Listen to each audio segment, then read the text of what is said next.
Bismillahirrahmanirrahim. Assalamualaikum warahmatullahi wabarakatuh. Alhamdulillah. Allahumma salli ala Sayyidina Muhammad wa ala ali Sayyidina Muhammad. Pertanyaan yang pertama, apa doa yang bisa saya amalkan supaya orang yang kita sayangi mendapat hidayah? Allahumma hdi qaumi fa innahum la ya'lamun. Doa Nabi ketika umatnya menyiksa, mengejek, mengolok, melempar batu, melempar kotoran unta, melempar dengan kayu. Allahumma hdi qaumi fa innahum la ya'lamun. Sekali lagi, Allahumma hdi qaumi fa innahum la ya'lamun. Perlu dipahami, doa tak mesti bahasa Arab. Ya Allah, bukakan pintu hidayahnya. Ya Allah, berhentikan dia minum khamar, berhentikan dia sabu-sabu, berhentikan dia narkoba. Kalau tak berhenti juga, tangkapkan dia ke BNN. Doa sholat yang mesti pakai bahasa Arab. Di luar sholat berdoa pakai bahasa Indonesia, pakai bahasa daerah. Ambo sampai kini berdoa masih pakai bahasa kampung, bahasa daerah. Yang bahasa Arab itu cuma 4 saja. A'udzubillah, bismillah, alhamdulillah, salawat. A'udzubillahi minasyaitonirrajim. Bismillahirrahmanirrahim. Alhamdulillah rabbil alamin wassalatu wassalamu ala asyrafil anbiya'i wal mursalin wa ala alihi washabbihi ajma'in. Ya Allah, Ambo akan pergi tausiah ke Masjid Al-Ihsan Rumbai. Jangan sampai kami ban pocah, jangan sampai masuk ke lubang, jangan sampai masuk ke Sungai Siak, jangan sampai. Astagfirullah. Saya tidak bisa pakai bahasa Indonesia, Pak Ustaz. Pakai bahasa awak. Ya Allah, iko banyak bana nangka dimintakan anak pertama alun balaki, anak kedua alun babini. Minta kepada Allah SWT. Saya bukan orang Minang, Pak Ustaz. Saya orang Jawa. Ada apa kaitan Jawa? Ya Allah, iki wis pirang-pirang dina bojone urung teko.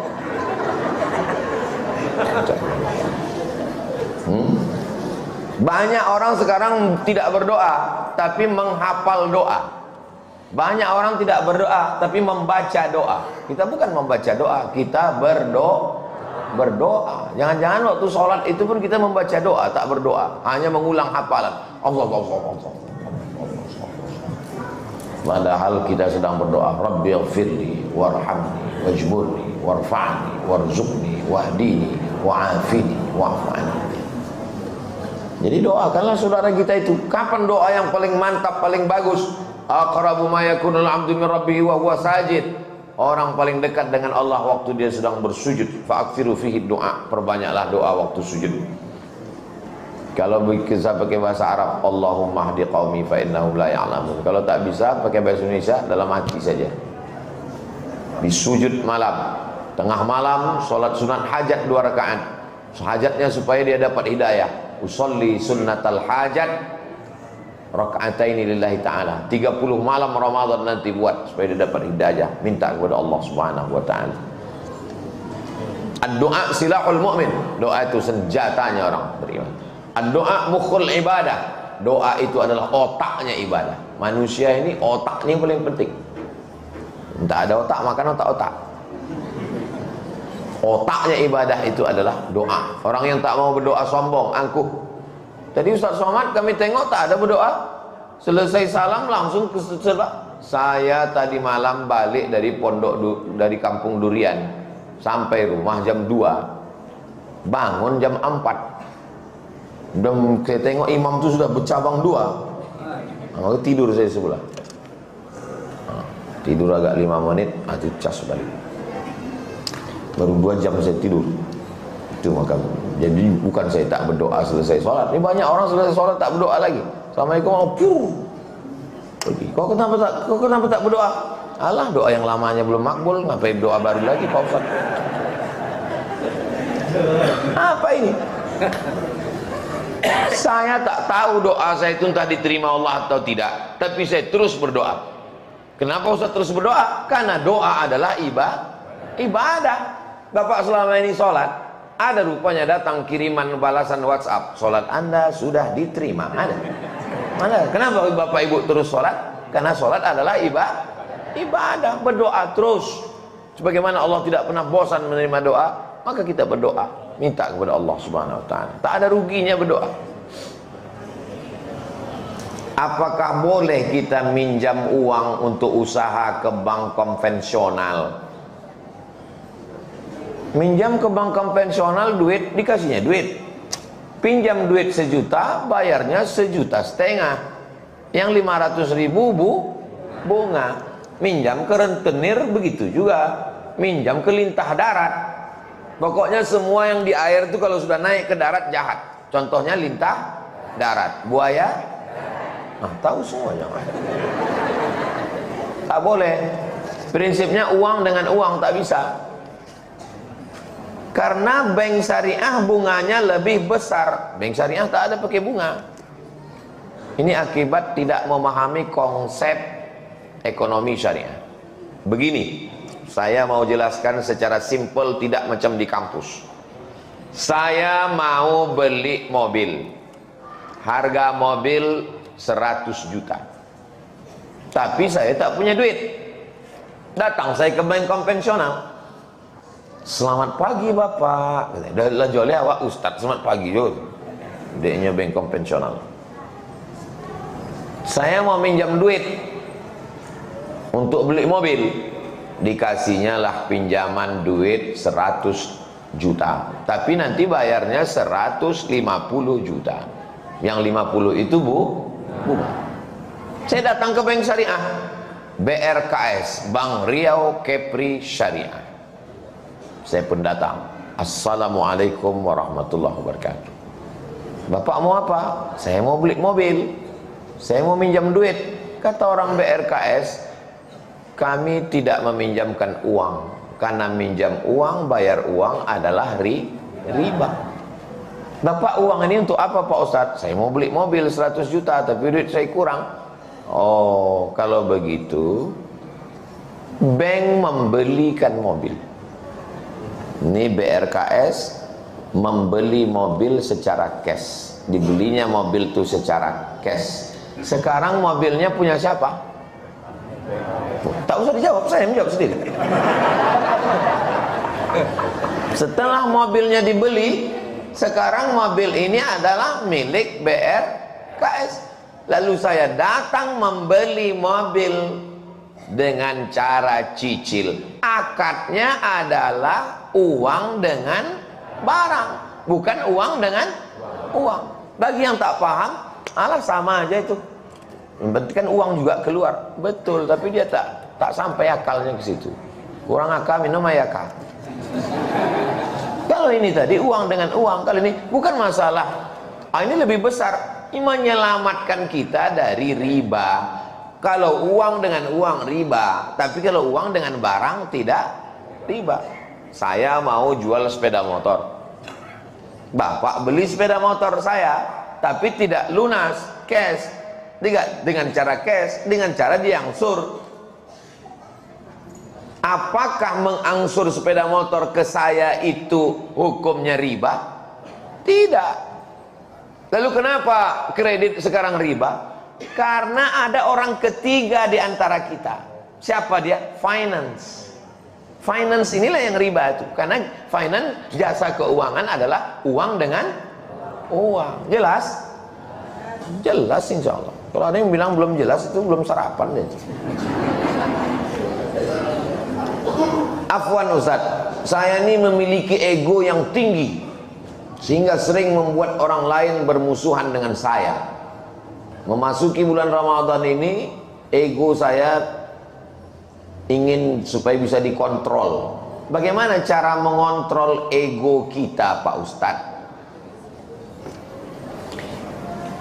Kita ini marah karena kesalahan orang atau karena hal lain? Tahu sih dijawab, saya jawab sendiri. Kita ini marah karena kesalahan orang atau karena hal lain? Ternyata kita marah bukan karena kesalahan orang, tapi karena hal lain. Contoh, saya berdiri depan pintu, tiba-tiba datang anak ketek, menginjak kaki ambo berang, mama toang. Tidak lama sesudah itu ambo tagak berdiri, datang tentara, dipijaknya kaki ambo. Saya bilang, Bapak, saya marah karena kesalahannya atau karena unsur lain? Karena unsur lain. Kenapa waktu anak ketek tadi nginjak sama marah? Karena anak ketek. Kenapa waktu pas tentara itu tidak tolok? Jadi sebetulnya kita tidak adil. Kita tidak adil. Dilu, bersikap adillah kamu. Orang pergi ke rumah makan, minum. Maklumlah ibu-ibu mengurus anak itu lagi kurang konsentrasi, tagihan belum, uang listrik, uang air, tersenggol lah, tumpahlah jus tadi. Kemana waktu ang? Lalu kemudian bapak nih sore diundang sama kawan, bro, kongko-kongko kita sore ini, oke, I am coming. Datang di tempat yang sama, jus yang sama, tumpah juga. Tapi apa kata dia? Tenang, kita pesan satu lagi. Pertanyaannya, dia marah tadi karena jus itu tumpah atau karena unsur lain? Berarti kita tidak adil. Kenapa waktu pertama marah? Kenapa waktu kawan tak marah? Paham? Itu enaknya sama jamaah rumbai yang cerdas-cerdas. Mudah mereka paham. Jadi masalah ego ini sebenarnya adalah kepada siapa? Maka kita renung sejenak, saya ini marah kepada siapa dan kenapa? Ibu kalau punya suami marah-marah, ibu jangan marah juga. Ibu nyanyi aja, abang jangan marah-marah, nanti udah copek mati. Orang yang marah itu ketika sedang puasa dia mengontrol marahnya. Karena orang yang sedang puasa jam 1, jam 2 kurang zat gula masuk. Tak minum gula, tak makan gula, tak makan nasi gula, tak makan tepung gula. Gula tak masuk, turun gula darah, emosi naik. Orang yang gula darahnya turun, emosinya naik. Dan di bulan Ramadan dia menahan. Karena Nabi mengatakan, kalau datang orang mengajakmu berkelahi, maka engkau katakan, inni shaim, ambo puaso. Datang orang mancing, ambo puaso. Habis buka puasa beko. Jadi sebenarnya dengan puasa itu dia sedang mengendalikan emosi. Apakah Islam ini agama yang menghilangkan emosi? Jangan dijawab. Islam tidak menghilangkan emosi. Islam hanya meletakkan emosi pada tempatnya. Menghilangkan Islam. Saya tidak suka dengan jamaah yang dulu marah-marah, tapi setelah hijrah, setelah pengajian, diam. Pak, anak gadis Pak dibawa orang. Sabar. Itu bukan sabar, bongak. Anak gadis awak dibawa orang, mesti marah. Agama kita dilecehkan orang, mesti marah. Buya Hamka itu orang yang paling lembut. Dihina orang, dipenjarakan orang, difitnah orang, tak melawan. Dipenjarakan orang 2 tahun, 3 tahun, 4 tahun, mati yang memenjarakan tuh, dia menyolatkan jenazahnya, luar biasa. Tapi yang mau baca di buku biografi ayah yang ditulis oleh anaknya Irfan Hamka, Buya Hamka tuh pamberang, sampailah kapalnya ke Teluk Bayur. Nyo kan pergi ke Makkah, dari Jawa ke Teluk Bayur, dari Teluk Bayur ke Jeddah. Sampai di Teluk Bayur mengadulah orang, Buya, iko pegawai kapal melarang sholat di kapal, tak boleh sholat di kapal. Panggil Buya Hamka, mau orangnya kok. Waang kurang aja, paang kurang aja, maang kurang aja, nini ang kurang aja. Baca buku Hamka, ditulis oleh Irfan Hamka, biografi ayahnya. Marah. Dulu, sekarang umat Islam dituduh teroris, radikal. Dulu umat Islam di zaman Buya Hamka itu dituduh panglima jihad, komando jihad. Kalau ada orang rajin ke masjid, komando jihad, mau ngamuk Buya Hamka, dipantingnya pecinya. Tidak ada komando jihad. Kalau ada komando jihad kok iko orangnya komando jihad. Jadi marah itu mesti disimpan, tapi bukan sikit-sikit marah. Titel mudah marah. Mohon maaf kalau kebetulan di situ. Letakkan marah pada tempatnya. Ustadz, bagaimana cara menghafal Quran dengan cepat dan mutqin? Satu kata motivasi untuk menghafal Quran. Serius. Ini minta satu kata saja. Serius. Itu kata. Nan pertama dihafal ketika otak kita sedang fresh sebelum subuh. Subuh Pekanbaru jam 5, jago jam 3. Sholat sunat, mandi bersih, hafal. 1 halaman atau 1 lembar. 1 halaman atau 1 lembar. Sesudah dihafal, di murajaah, diulang-ulang. Diulang dalam sembahyang, diulang luar sembahyang. Ulang. Besok tambah ulang. Mengulang membaca sendiri, mengulang membaca di depan kawan, mengulang membaca di depan guru, mengulang dengan cara menulis. 4 cara mengulang. Mengulang sendiri, mengulang depan kawan, mengulang depan guru, mengulang dengan cara ditulis. Di Sudan pakai batu tulis. Ada batu tulis karena mereka masyarakat yang susah, miskin. Jadi kalau pakai pena, pakai kertas habis pena. Jadi dia pakai batu tulis. Jadi setiap menghafal Quran pakai batu tulis. Karena dengan menulis itu lebih kuat lekatnya ke dalam. Penghafal Quran yang sudah diwisuda, yang sudah hafiz, kalau tidak murojaah hilang. Kunci hafalan ada pada murojaah. Rajin mengulang. Minimal 1 hari 2 juz. Jadi ibu bapak yang punya anak penghafal Quran, bawakan anak bapak ibu jalan-jalan ke pesantren Nurul Azhar Yayasan Tabung Wakaf Umat. Ini terus Jembatan Leton, terus sampai Simpang Bingung, jangan bingung lagi, belok kiri. Jangan bingung-bingung lagi, belok kiri arah ke TPU Kopit. Nanti sebelum sampai TPU Kopit, tengok sebelah kanan ada gedung tinggi pesantren Nurul Azhar Yayasan Tabung Wakaf Umat. Masuklah ke situ, minta jumpai Ustadz Hanafi, Kiai Haji Dr. Hanafi pimpinannya, Ustadz Al-Nobdinar, Ustadz Tatang Yudiansah, panggil imbau 1 anak penghafal Quran. Di situ 25 orang setahun anak hafal Quran gratis. Kini tahun yang keempat. Panggil 1, minta tolong, nak bacakan hafalanmu, supaya anak bapak ibu punya motivasi. Yang ulang tahun bawa ke situ. Ini anak ulang tahun bawa ke mall, bawa ke kebun binatang pula, bawa ke pondok tahfiz Quran untuk mengenalkan anak. Anak-anak SD bawa ke tahfiz Quran supaya dia punya gambaran. Oh, tahfiz Quran itu begini. Insya Allah terbuka pintu hatinya. Mudah-mudahan anak kita mau masuk pondok dan menghafal Quran, insya Allah. Pak Ustadz, adakah mandi taubat? Mana dalilnya mandi taubat? Ma min muslimin yuznibu dzamban. Kalau ada orang yang berdosa, summa yatatahhar, kemudian dia bersuci. Ini dalil mandi taubat. Karena bersuci yang paling sempurna adalah mandi. Tak bisa mandi, wudu. Tak bisa wudu, tayamum. Tak bisa tayamum, ditayamumkan.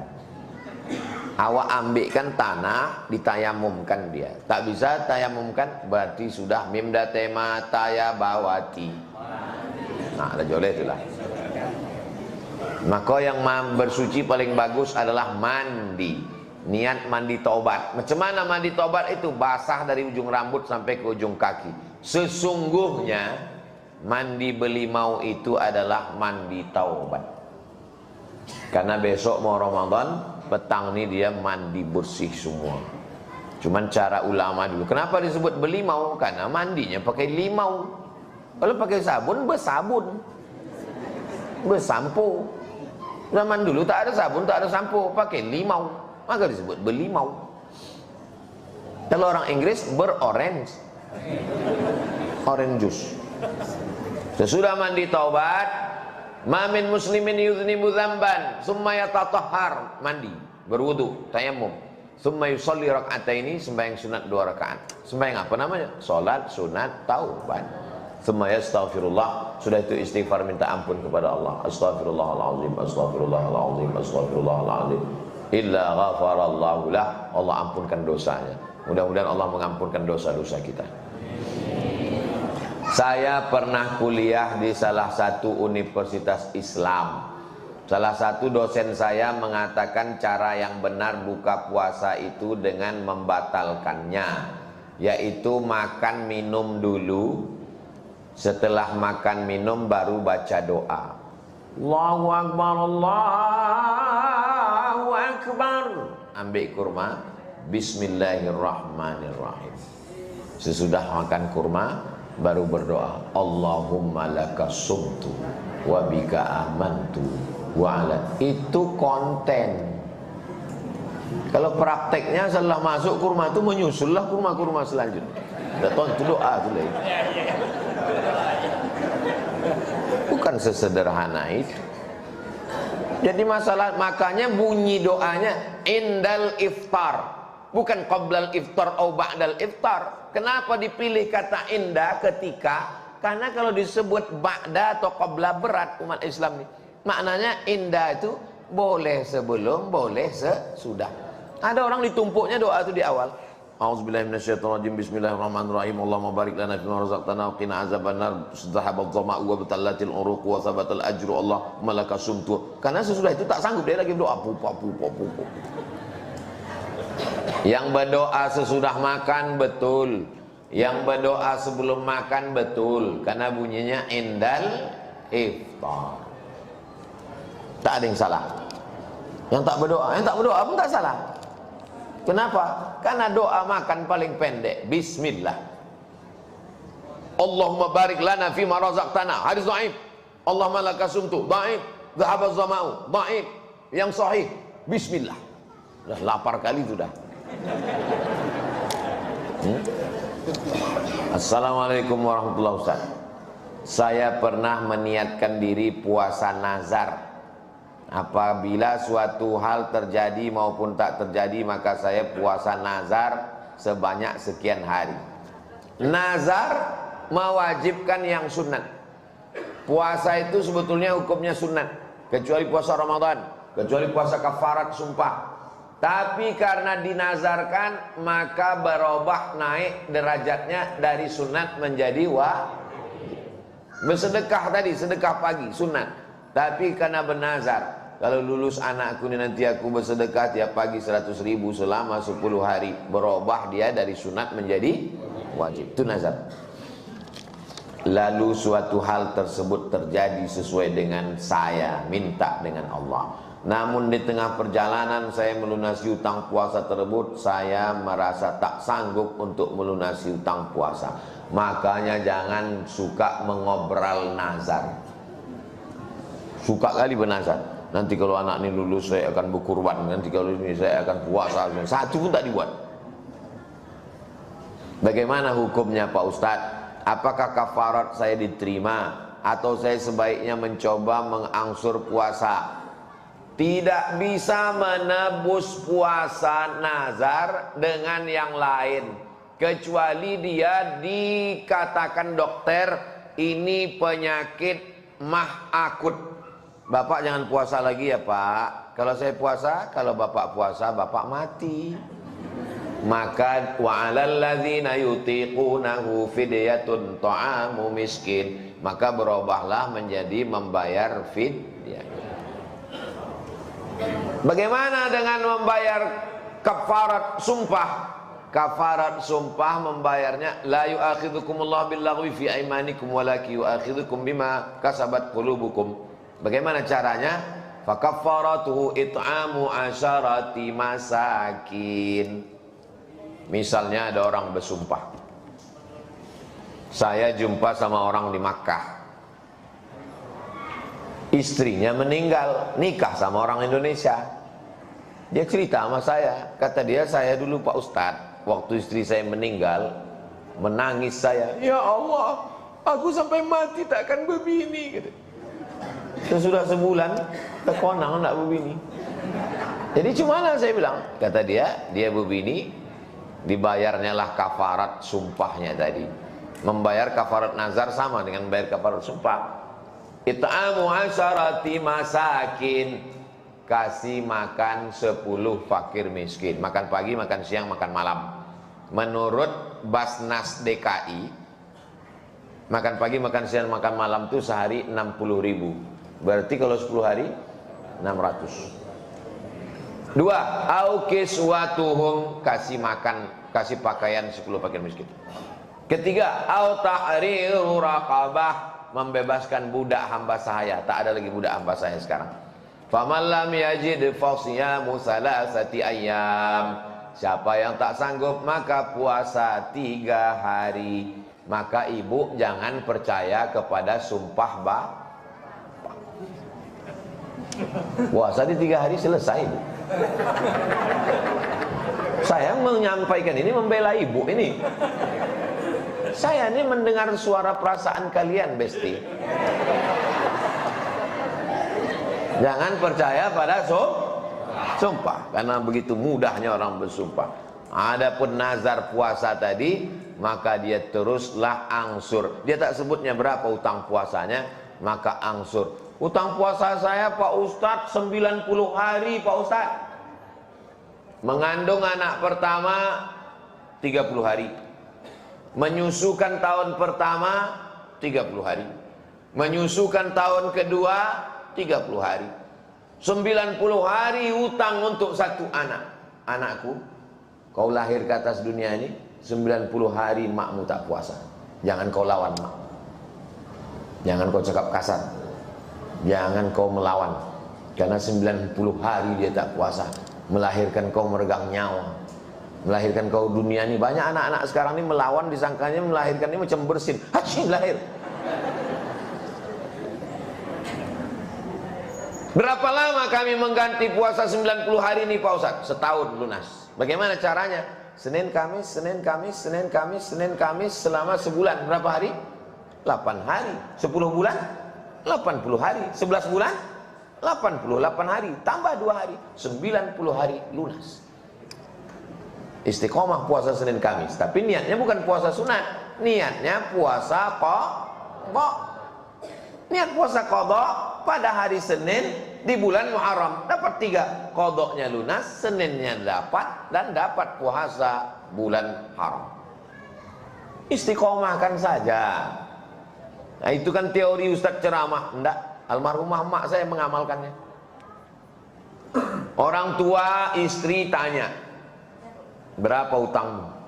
Mak dulu waktu mengandung aku berapa hari puasa tinggal? Kau dulu waktu dalam kandungan aku sakit-sakit 30 hari. Menyusukan tahun pertama 30 hari.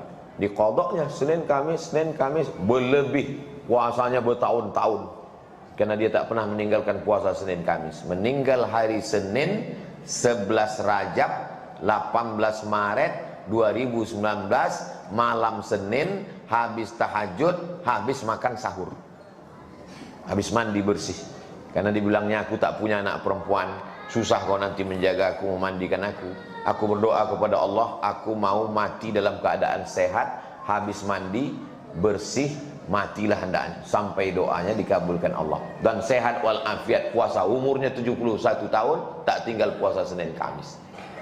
Jadi ibu paling bagus. Ini banyak perempuan sekarang diajak makan tak mau. Makan siang ini diet, tapi puasa tak mau. Datanglah orang membawa iklan susu saset. Ustadz Somad kelihatannya kurus sekali, kata dia.